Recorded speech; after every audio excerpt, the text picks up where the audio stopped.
Israel, for the moment, looks shaken. What is the US message?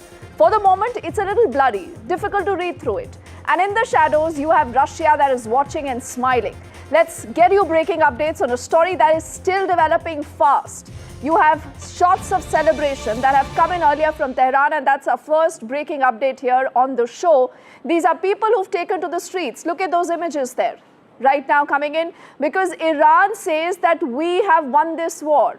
How exactly, no one knows, but you've seen some very, very sharp responses coming in, and this is an image and a video of the Iranians who've gathered earlier to celebrate victory against Israel. Israel and Iran, you have seen them fighting for the longest time, sworn enemies, and today you have such images coming in from Iran versus an Israel that is more calculated and watchful about what has happened. Let's bring out our second breaking update also as the story is moving fast, and this is a response earlier that has come in from Donald Trump. Could there be a regime change in Iran?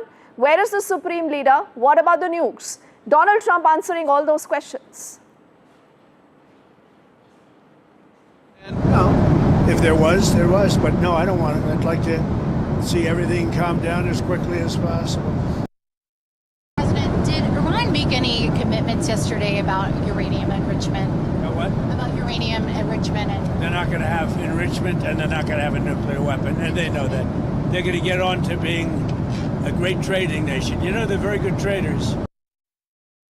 All right, so this is important because Trump says for the moment, not looking at a regime change, but then he was also asked a question on nukes, and he has said that Iran cannot develop nukes. But then as we were coming into the studio, remember there are reports that the Iranian nuclear agency has said that our program to develop nukes is going to continue unabated. So what happens to all this? What happens to all these sharp talks that you're looking at coming in from Donald Trump? The story has also seen significant developments, dramatic images through the day. Let's bring up top 5 war updates. Is there a war? For the moment, maybe no.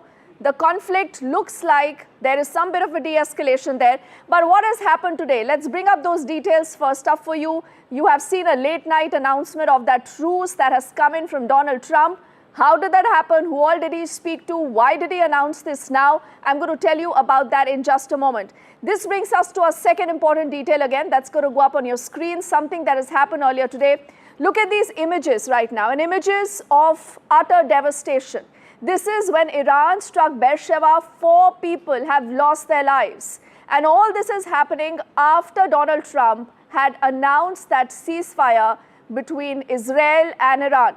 Let's bring our third important war update on what has happened today, and we'll continue to get more images to you. The man that you see on your screens, Benjamin Netanyahu, he said that if Iran continues to do what it is, we will still continue our powerful strikes against Iran. But for the moment, there is silence. Because he says, if Iran does not respond, we are okay. At the moment, not getting into any escalation. Let's bring up the next update also for you as far as the story goes. Now, there were reports that came in earlier that Israel has retaliated for the Beersheba attack that we just showed you more images of, where 4 people lost their lives. And this again is a satellite imagery that talks more about the kind of impact. So Donald Trump announces a ceasefire. In spite of that, you have Iran that continues retaliation, and Israel also struck back. Let's get you the other important update as far as the story is concerned, and we'll also get you perspective. We are also talking about where is the supreme leader? Where is he right now? An angry Trump. It was a very, very angry Donald Trump who has warned both Israel and Iran, and Israel for the very first time.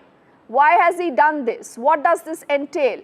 What were the conditions for the ceasefire? All these things, remember, are important details, and you would recall it is the same Donald Trump who, remember, had spoken about him wanting to have this ceasefire between Pakistan and India, and he said, I mediated this. That bluff has been called out multiple times. So is Trump lying? Even when he speaks about this ceasefire between Iran and Israel, or there is more to this story. Let's now also tell you the inside story of this entire ceasefire. How did this thing move? What happened in the last few hours? The first detail is here on your screens. What we can tell you now is that Trump personally dialed Netanyahu and top Iranian officials. When he realized that you need to do something, he got the phone lines working. Now, the Vice President J.D. Vance and also Marco Rubio spoke directly to Iran's leadership. Who in the Iranian leadership? Is it actually Ayatollah or is it someone else? That is still not clear. But what is very clear from the White House is that there was a communication with the top Iranian leadership. Qatar has been a key US ally that has helped broker this entire back channel.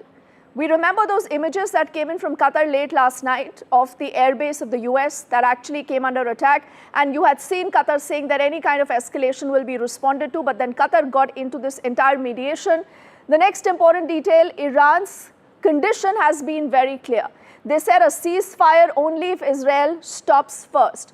So it was a question about who blinks first. And Donald Trump, without speaking to both sides, actually suddenly also spoke of that ceasefire. The White House then later confirmed that the Qatari emir was central to the entire deal. So you have seen not just the US, its allies also reaching out to ensure that there is no escalation. And moments after this call, Trump abruptly announces the truce. He goes on the social media and he says that there is a ceasefire. In the next 6 hours, you will see a ceasefire between Iran and Israel. And the buzz is that a lot of top officials, in fact, in his own administration, were blindsided by this move. They were not aware of this. They did not see this coming, and clearly not the timing. But then, Trump being Trump, because he thinks that we all live in a world that is dominated by Donald Trump, where he can continue to bluff, he still decided to do this, but there has been escalation also earlier reported in the day. Let's quickly make more sense of what is going on and can this ceasefire really hold? I want to say good evening to Daniel Silverberg, who's a Middle East expert joining us. Daniel, thank you so much for your time. As you see the entire story, as you hear Donald Trump saying not interested in a regime change, Trump saying Iran cannot have nukes anymore, he's reprimanded Israel like never before. How do you connect all these dots? Well, I think with President Trump, sometimes it's difficult to connect those dots, but let me give it a shot. One, I think the ceasefire announcement yesterday might have been more aspirational than practical, but nonetheless, I think it did serve a pretty significant purpose, one that many US presidents have done with the Israeli government, which is providing a pretext for Israel's leadership to militarily stop. Remember, Benjamin Netanyahu is in a tough political place. He launched a highly successful operation against Iran while he's also mired in Gaza, and his coalition is highly sensitive to the idea of when exactly he is going to stop the Iran campaign. So when Donald Trump comes out and in a somewhat unprecedented fashion chides him publicly to the extent he did, it serves a purpose of giving Netanyahu an opportunity to turn to his coalition and say, hey, I would love to continue, but the president of the United States, who just bombed Iran, he's telling me to stop, I'm going to stop. So while it was a classic Donald Trump move and somewhat unprecedented, it also serves a well-worn purpose. Oh, yes. I think that's a very interesting take, Daniel, on everything that has happened so far. But everyone also wants to know, and so do our viewers, that where is the Iranian supreme leader? Where is he? What possibly can happen, Daniel? So that is, an update that I want to tell our viewers more about before I come back to you here in this conversation. And what could happen as far as the supreme leader is concerned, we'll get those graphics up here on our screens as you see the three key players here. And all these three key players, remember, right now hold a key to what could happen, not just in the Middle East, but then in geopolitics. Now, what next for the supreme leader? What is the positive? What is it that he gains? Remember, he survived a regime change heat. The same Donald Trump who said that I know where Ayatollah is, today says, regime change? No, not really. I do not want it. So does this mean that he has a new lifeline?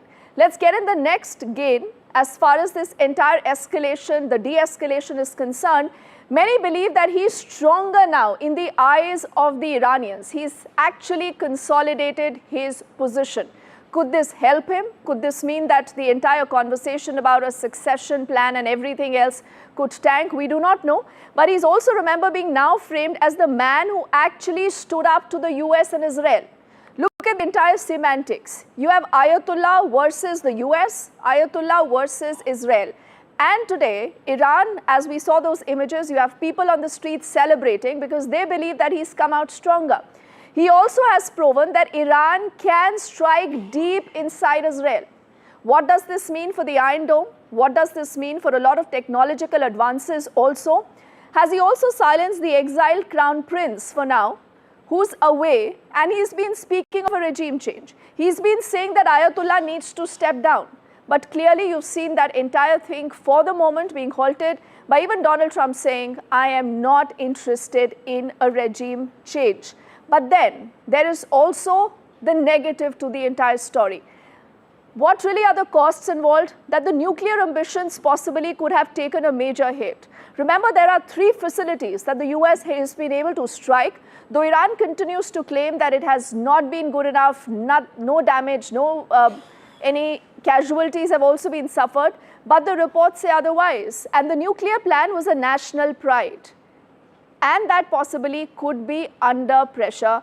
As far as Iran is concerned, Iran also could be more isolated than ever in the region. And that clearly is not good news. But then, because we've spoken about Iran, quickly let's also get in, where does Israel today stand? Where does Benjamin Netanyahu today stand? What is it that he has gained? What is it that he might have lost? Now, this is about Netanyahu's legacy that is in the balance. Why? Because remember Hamas attack, and then Israel was caught off guard. A lot of questions were raised then on him, his leadership, and the intel. A national crisis under Netanyahu's watch. That is exactly how that attack is going to be remembered for times to come. This brings us to our next important point. What do the critics say? The critics say that October 7th is a stain. It is a stain on Netanyahu's legacy, something, again, that he hasn't been able to really take off his clamor. Brings us to the 4th point. Now you have a war with Iran that has opened a second front. There is a lot of disenchantment when it comes to Netanyahu himself domestically, and that is why the idea was to consolidate your position. Brings us to our next important point as far as his legacy is concerned. The US support actually gave Benjamin Netanyahu a temporary boost. That US plus Israel, could it defeat Iran?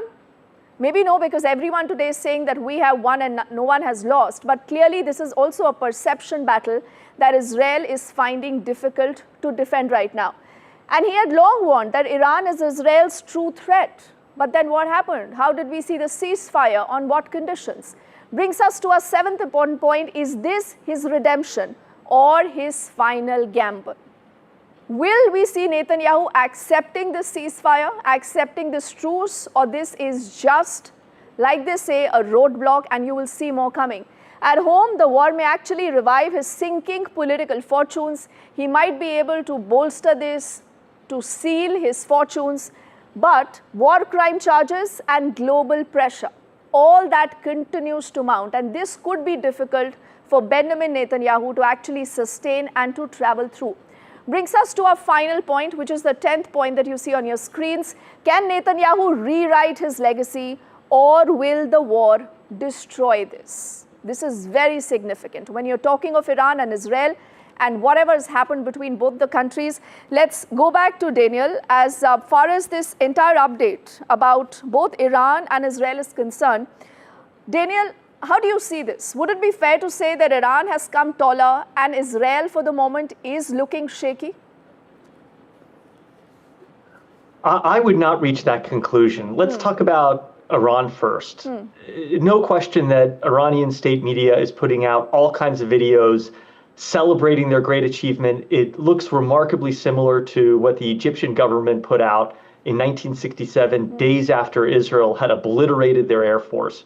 You can't trust Iranian state media. Of course, they're going to present a highly confident face. The reality is far more devastating for Iran's armed forces. Israel penetrated every level of Iran's military and intelligence apparatus.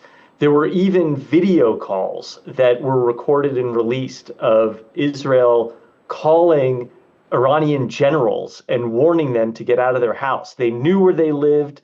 They knew exactly who they were, what they did. No one can walk away from that saying that this was a win for Iran. But how the Iranian government presents it, that's an entirely different story. But I don't think that Iran's government is coming out of this stronger. I do think that the regime has staying power. And this has been the theme for the last 50 years of the revolution, that when it seems weakest, it is able to strengthen its position through domestic oppression. And no question, it's taken a significant hit here, but I am not expecting an immediate regime shift. And I'm certainly not thinking someone from the outside, like the son of the Shah, is going to play a role. Now let's switch to the Israeli side. I actually think Israel and Netanyahu specifically are coming out stronger from this. For the Israelis, this was an unmitigated success. They are in a very different position than they were 13 days ago, when Iran had its nuclear facilities, had a capability to reconstitute its ballistic missile capabilities, its air defense capabilities. Those are all obliterated. And so Israel is coming out more confident, notwithstanding the devastation that it suffered at the hands of Iranian ballistic missiles. And Netanyahu personally is coming out stronger from this. Now, remember, this might just be a temporary high. He still has to deal with the Gaza conflict. Yes. That is a domestic challenge. It is a global challenge, as you pointed out. It's a human challenge. What's happening on the ground in Gaza is devastating. But politically, no question, he is stronger at the moment to be able to deal with that challenge. Okay, and Daniel, because you spoke about what happened in 67 versus 2025, I think that's a fascinating insight to get our viewers more details of. And with your permission, I want to actually look at this entire comparison. Remember 1967 versus 2025. One is a war that Israel won, and the other is about the war that it survived. We are talking of the war that we have just seen, for the moment, halting today. Now, in 1967, Israel crushes 3 Arab nations in just 6 days. They crushed 3 nations in 6 days. In 2025, it takes them 12 days just to survive Iran. Back then, you had Israel redrawing the entire map. And now, it is redrawing the myth of invincibility. Now, in 1967, look at the highlights. There was a blitzkrieg. These are images on the left of your screens. In the window there, you had preemptive strikes that Israel had launched. And Egypt, Jordan, Syria, every of this location was flattened. Gaza, the West Bank, Sinai and Golan were captured. Israel also triples its territory, and also it is known that it doubled its power exactly by that same proportion. Now, if you look at what happened in 2025, those are images playing out to the extreme right. This is where Iran survives the US stealth strikes. It fires back at a US base. It also hits Israel till the ceasefire buzzer. Iron Dome, reports say, did leak. It did suffer reverses. So this wasn't a blaze. It was a bleed for everyone. In 67, you had Israel that stunned the Arab world. In 2025, it has possibly stunned itself. There is no swagger, perhaps less of it. There is no Moshe Dan moment. There are just bunkers, there are briefings, and maybe broken myths. Globally, how has the situation panned out? 1967 brought awe. People were struck at the capabilities of Israel. But 2025 has brought a lot of outrage. Like you just heard Daniel also speaking about what happened in Gaza. So who really won? This is a question people ask at the end of every war or a conflict. Who's won? Who's lost? But at the moment, we can't tell you who's really won, but something has been lost. This is the illusion of a control, illusion of a power. Israel, for the moment, remember, the same Israel that looked untouchable then, and America that looked unbeatable then, and an Iran that looked crushable then. In 2025, all these 3 things that I've just spoken about are different. That myth is shattered. 1967 was about building a legacy. 2025 may have fractured it. This wasn't just a war, it was a reckoning. It is just one of those pauses. What happens next is something that everyone is interested in looking at, and I want to go back to Daniel exactly on this point. Daniel, we've seen what happened in 67 versus 2025. Now, do you believe again that this is the end of everything? What is it that the US gains out of this? What is it that Israel gains out of this? And what is it that Iran gains out of this? Well, I would ever so humbly disagree with the characterization that 2025 broke the Israeli image of invincibility, unlike 67. I would say quite the contrary. After the failures of October 7th, what we just saw over the last 13 days actually reconstituted Israel's perception of invincibility. What Israel accomplished militarily was unprecedented. And no question that this strike, this preemptive war, was probably the most consequential in Israel's history. And make no mistake, similar to 67, this was a preemptive strike on Israel's part. And remember, they achieved total dominance over Iran's airspace. They won the intelligence space, the cyberspace. They knew where Iran's military, nuclear intelligence facilities were. They hit them hard and never suffered a single casualty. So, as a military analyst, I would argue that Israel very much had the upper hand here and demonstrated extraordinary capabilities. If you want to talk about Israel's vulnerability, then I think you look at what happened on October 7th and you look at previous engagements in Lebanon, for example, where Israel went in thinking, well, they could mop this up pretty quickly, and they got stuck in a quagmire. That was certainly not the case here. Now, what happens moving forward with, I think, Israel's victory and Iran's weakness? I'd like to think, I'll tell you what I'd like to happen is that President Trump, however one thinks about these strikes, might have created an opening for diplomacy. We just saw this morning President Trump do something which a lot of people did not have on their bingo card and is very important actually for India. He publicly stated that China would be allowed to continue to buy Iranian oil. Now remember, the main way that Iran, that its authoritarian regime has survived since the reimposition of sanctions in 2018 has been Chinese purchase of oil. The U.S. has tried to sanction that 10 different ways. It has failed to do so. President Trump just legalized it. Why? Why exactly? I think that I think he was doing it because this is victor's justice of sorts. This is a way of extending an olive branch to Iran, saying the U.S. and Israel just accomplished its mutual objectives of ensuring Iran is not going to have a nuclear weapon. Let's get back to the negotiating table. Let's figure out how we can reach a diplomatic solution to permanently ensure Iran does not get a nuclear weapon. And that's something that the entire world community had supported. Remember, China and Russia were at the table in 2015 negotiating the JCPOA, the Iran agreement. So I actually think that this could be a positive moment for diplomacy, but it's going to require some discipline on the part of the Trump administration. Oh, yes. And Daniel, Trump being Trump, you never know what's coming next. And that's a very interesting point that you have just spoken about next.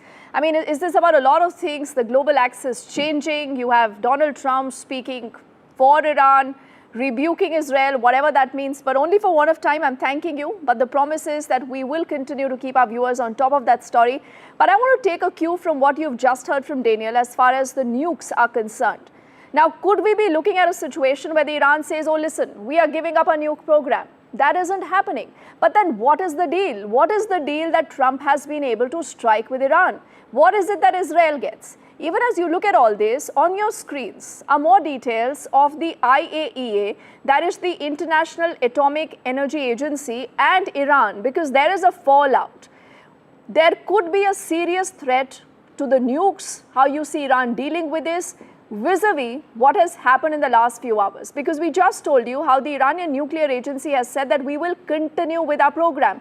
But they've also said that they will not, for the moment, buckle under any kind of pressure. And they don't want any kind of surveillance by the IAEA. So if Iran quits the NPT, remember the global proliferation nightmare could begin. You could also see a situation where their parliament has said that we want nothing to do with the IAEA, the worst case scenario. And think of this, that what if these nukes actually fall in the hand of the Houthis, the Hezbollah, the proxies of Iran? Who will take responsibility? Will Donald Trump take a responsibility? Will he ensure that that does not happen? Will he ensure that Iran toes the line?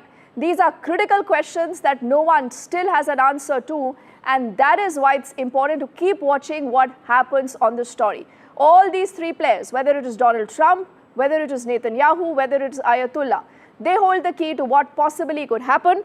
But I also want to, before we wrap things in this edition of the news, get you something interesting and important. Remember, while most of the talk has actually centered around the US's B-2 bombers and also Tomahawks, what has remained under radar is US's vast arsenal of weapons. These weapons that include jamming jets, anti-radiation weapons, and our colleague Shivarur is actually talking about 5 such weapons that possibly could be a defining moment in global warfare. In Operation Midnight Hammer, everyone has told you about the B-2 Spirit stealth bombers that led the bombing of those nuclear facilities in Iran. But I'm going to tell you about 5 weapons that were used or deployed that night that no one has reported about in detail so far. The first one of them is called the AGM-88E, Advanced Anti-Radiation Guided Missile. The role this played was preemptive suppression of Iranian air defenses. These missiles were fired that night ahead of the stealth bombers at Iranian air defenses during the B-2 pack entry into Iranian airspace, fired by US fighter aircraft flying in support of the stealth bombers to ensure safety from ground engagement. This mission has been confirmed by US Secretary of Defense, but the weapon was not named. Number 2, the ADM-160, which is a miniature air-launched decoy jammer. The role this played, and we can confirm it was used, decoys fired by US fighter aircraft to mimic fighter radar signatures and basically fool Iranian air defenses and radars, saturate them alongside jamming of ground sensors in Iran. The third weapon that we know was deployed in the air, we don't know if it was used, is the AGM-158B JASSM-ER. The role of this stealth cruise missile was kept as a backup weapon. F-35 fighters, F-22 fighters armed with these but did not need to fire them, we hear, since the main weapons were fired obviously very, very successfully, but those were definitely in the air. This is the AGM-154 Joint Standoff Weapon, or JSOW. The role was, it was a standby glide bomb, possibly to destroy Iranian airbase infrastructure in case fighter jets were scrambled that night. They were not obviously fired since the B-2s did not trigger any Iranian aircraft scramble and no weapon was fired at the B-2s. Nobody even knew that they were there. And finally, the enigmatic EA-18 Growler. This is an electronic attack aircraft which was in the air producing continuous jamming along the B-2 stealth bomber flight route, sanitizing air corridors outside Iran, jamming possible or expected airborne intercept radars borne by Iranian fighter aircraft that were expected to scramble and cripple Iranian command and control. Again, these were there as a safety, but they were deemed not necessary at all, obviously, because the Spirit and its entire package went completely undetected. And with this, it's a wrap on this edition of the show. Thank you so much for watching. We'll see you again tomorrow. Good night.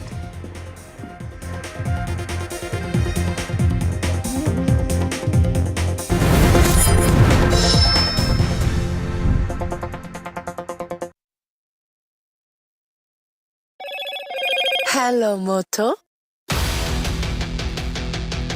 Motorola, India's leading AI smartphone brand.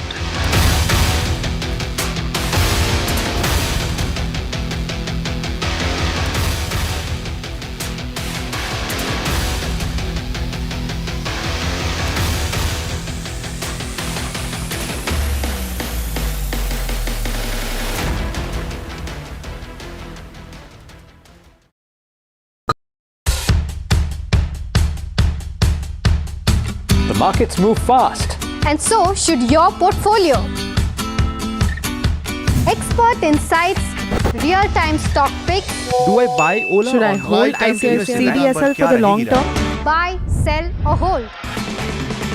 The answers you need, straight from the experts. Callers from India and across the world.